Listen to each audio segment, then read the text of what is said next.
Hey, what's up? People, Pizowell here, and today I want to talk to you guys about 1981's My Bloody Valentine. Now, this is partially going to be a review of the movie, as well as a review of this new Scream Factory Collector's Edition 2-disc Blu-ray release. Now, I've talked about My Bloody Valentine on this channel in the past. However, I would be remiss if I did not at least briefly discuss this movie before diving into everything that's available on this Blu-ray release. And My Bloody Valentine is one of my top 10 favorite slasher movies, period. Not just 80s slasher movies, but one of my favorite slasher movies, period. There is a certain criteria that I look for in every great slasher movie, and My Bloody Valentine has pretty much every one of those elements. It's a movie that I've seen countless times. It's a movie that I can watch really anytime and have just as much fun with the 20th time I've seen it than I did with the 5th time that I saw the film. This is really just a movie that I can watch anytime, anywhere, and have a great time with. And that's due in large part, first and foremost, to the characters in this film.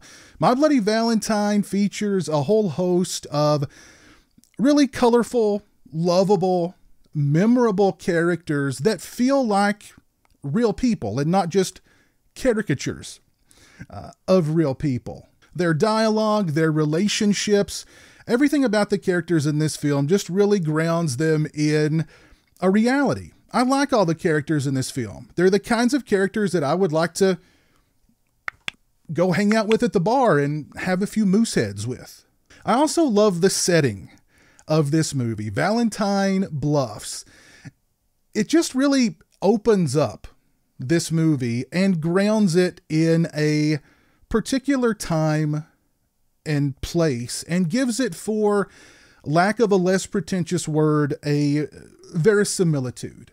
And the fact that a lot of the movie was shot down in a real coal mine, what an awesome setting for a slasher movie. And we have some great kills in this movie. However, if you rented the movie on VHS, or if you bought the first bare bones Paramount DVD release of the film, or if you saw the film on television, you really didn't get to see a whole lot of the kills in this movie because the MPAA just absolutely butchered My Bloody Valentine. However, on this release, they are restored in beautiful 4K, and they look absolutely fantastic. There are some great practical makeup effects in this film. The young lady who is picked up by the head by Harry Warden, you can see her there behind me, and is carried to a shower and is impaled upon this shower spout, and water and blood is shooting out of her mouth as she's hanging from the thing. Then you have the kill of the bartender, in which Harry Warden jams his pickaxe up through the bottom of the guy's chin, and it comes out his eye socket, and his eye pops out, and you hear these just horrible sounds of like bones cracking and breaking, and the bartender gagging and gasping in pain. It's really awesome. And then you have a great sequence toward the end of the film that was completely cut out of the theatrical version, the VHS release, and the original DVD release, in which the killer's arm is trapped under some debris, and he cuts his own arm off with a knife in order to escape. That's just a great, like when I saw that on this release, I just kind of gasped, and I immediately rewound it and watched it again because it looked really good. And then you have the killer in the film, Harry Warden, the killer coal miner. Just the look of him is really strange and imposing, with the big eyes on the mask and the breathing apparatus and the deep breathing. And the performer who portrayed Harry Warden, or the killer coal miner here, does an excellent job of making him very formidable and menacing. And he's also very graceful. Very much in the same way that Nick Castle was while playing the Shape in the original Halloween. This is just a great slasher movie. I love this movie. I love this movie with every fiber of my being. I was so excited when I first heard that Scream Factory was releasing this film. It was one of the quickest pre-orders that I ever made. I just clicked that pre-order button with lightning quick. I could not wait to get my hands on this release for My Bloody Valentine from Scream Factory. If you've not seen My Bloody Valentine, shame on you. go watch My Bloody Valentine immediately. If you've not seen the film, this 2-disc collector's edition Blu-ray release from Scream Factory would be an excellent way to introduce yourself to the film. If you are a fan of My Bloody Valentine, you definitely want to look into picking up this release and adding it to your collection. First, let's check out the presentation. First, we get some very nice newly commissioned artwork on the slipcase. Because I ordered the limited collector's edition release, I got this other slipcase, which features some alternate artwork, which is also very, very nice. Here is the back of the release. The sleeve on the inside is reversible. I have reversed mine, revealing the original poster art for My Bloody Valentine.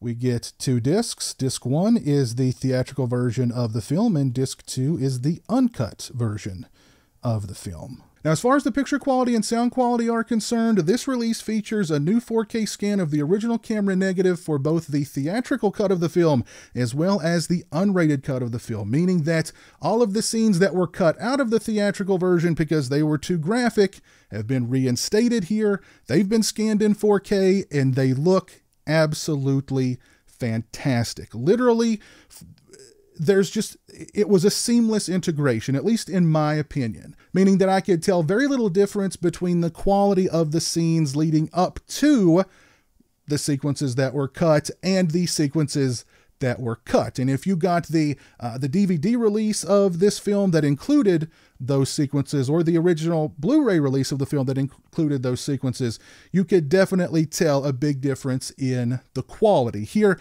I could tell very little to really no difference in the quality. The overall picture quality for the film I thought was absolutely fantastic. I would give it a solid 4 or 4.5 out of 5. Same with the audio quality. I thought the audio quality on this release was absolutely phenomenal. I would give it a solid 4.5 out of 5.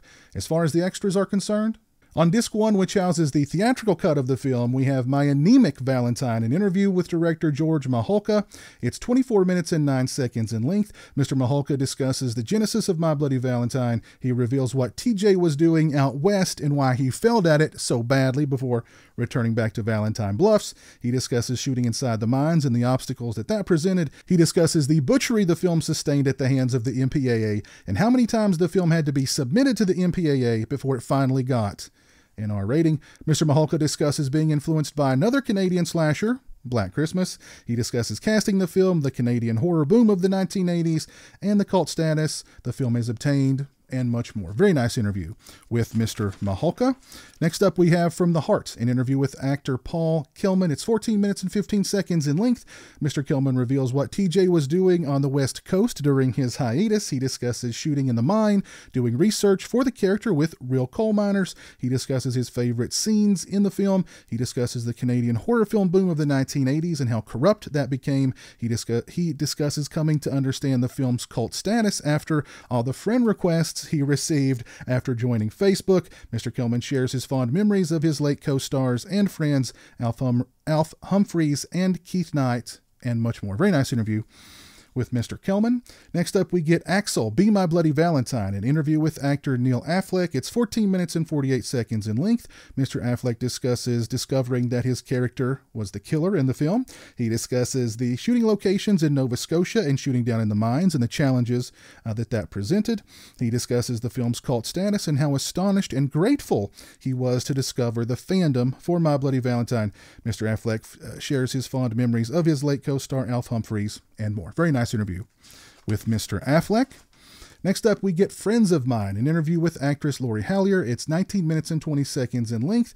Ms. Hallier discusses shooting in Nova Scotia in the fall and down in the mines. She discusses working with George Maholka and the rest of the cast. She discusses how passionate and loyal fans of My Bloody Valentine that she's met at conventions and the cult status of the film. Ms. Hallier shares fond memories of both of her late co-stars Al Humphreys and Keith Knight. She discusses the sequel that George Maholka has developed and her desire to be a part of it. Next up, we have Becoming Sylvia, an interview with actress Helene Udy. It's 17 minutes and 17 seconds in length. Ms. Udy discusses first meeting George Mihalka and what it's like to work with him. She discusses shooting on location, bonding with the cast, and her death scene in the film. She discusses having a partial body cast made for her death scene and actually getting the cast of herself back many years later at a convention.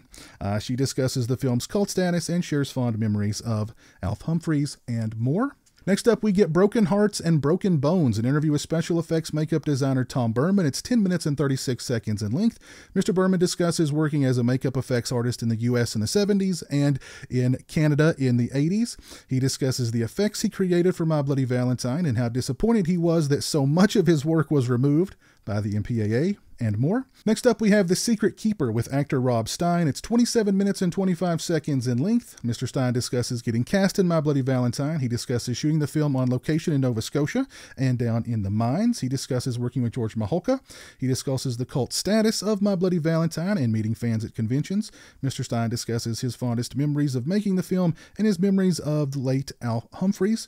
Mr. Stein produces the screenplay for the film that he was given 40 years ago entitled The Secret, and it is in excellent condition and quite possibly for sale. But I have to say, one thing that I did not like about these interviews was the fact that all of the interviewees were asked pretty much the exact same questions. So one of the questions was, did you know who the killer was in the film? Now, George Mihalka answers this question. He's the very first interview because he says, well, nobody knew who the killer was because nobody got the last 3 pages of the script. So every other actor in the film, when they're asked the same question, they're like, well, no, we had no idea. We didn't get the last 3 pages of the script. So basically everybody answers the exact same questions, and some of them answer the same questions in pretty much the exact same way. However, what I really liked about these interviews was the fact that you really get the sense that all of the remaining cast are still very close and very close friends to this day, nearly 40 years after making this film. And that was really cool.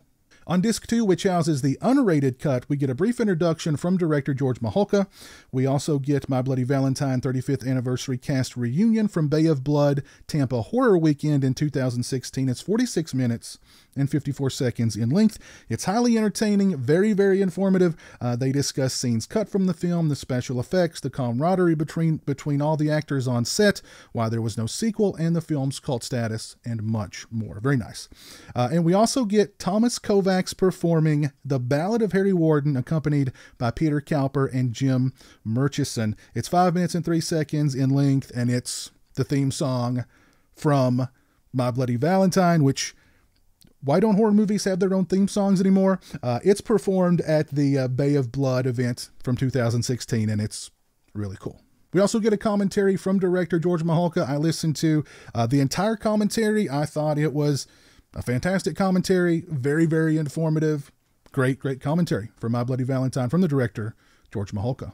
This is a loaded Blu-ray release for My Bloody Valentine from the fine folks over at Scream Factory. If you are a fan of My Bloody Valentine, you definitely want to look into picking up this release and add it to your collection. If you've not seen My Bloody Valentine, this release would be an excellent way to introduce yourself to the film. You've got lots of extras on here. You've got the unrated cut scanned in 4K, all of the reinserted graphic scenes that were cut from the theatrical version are added here. They all look absolutely fantastic. Also, you got lots of nice extras on here.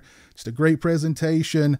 Just an outstanding release for an outstanding film. If you pre-ordered this release from Scream Factory, please let me know down in the comment section below. If you've already received it, let me know your thoughts on this release down in the comments section below. If you like this video, please leave it a thumbs up and share it on social media. If you're not following me on social media, those links are in the description. They're also right around here.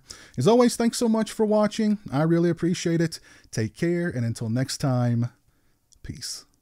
Join the $1 a Month Club and help support my channel on Patreon. Thank you to my current patrons, Kevin Smythe, B-Movie Mike, Robbie Sobel, Turi Delamore, Stephen Flanagan, Lori Holt, Craig Farrand, Farron Sutton, Jeremiah Lambert, Grindhouse Grotto, Derek Jana, Demon Waffles, Simon Clark, Stone Gassman, Zachary Barton, Lauren Dixon, James Welch, Eli Geisler, Jeff Overing, Pete Toll, Kyle McGuire, Jay the Stingray, Andrew McDonald, Dave Barnes, Jonathan Lundy, Chris Gonzalez, The R-Rated Show, Fear Fuel, Jason Breitenbach, Brandon Bisdick, Steak Sauce, Mark Striano, Jeff Gardner, The Obsoletionist, Chris Earls, Kevin Fitzpatrick, Randall Beatty, Joseph Hinkle, Hey Isn't That Devon Graham, Christian Hannah Horror, HorrorBreakdown.com, Jeanette Spivak, Orc145626, W.E. Bora, Jeffrey Hill, Dave Vanderhoff, Nene and Jesse, Captain Halloween, and Brad Frazier.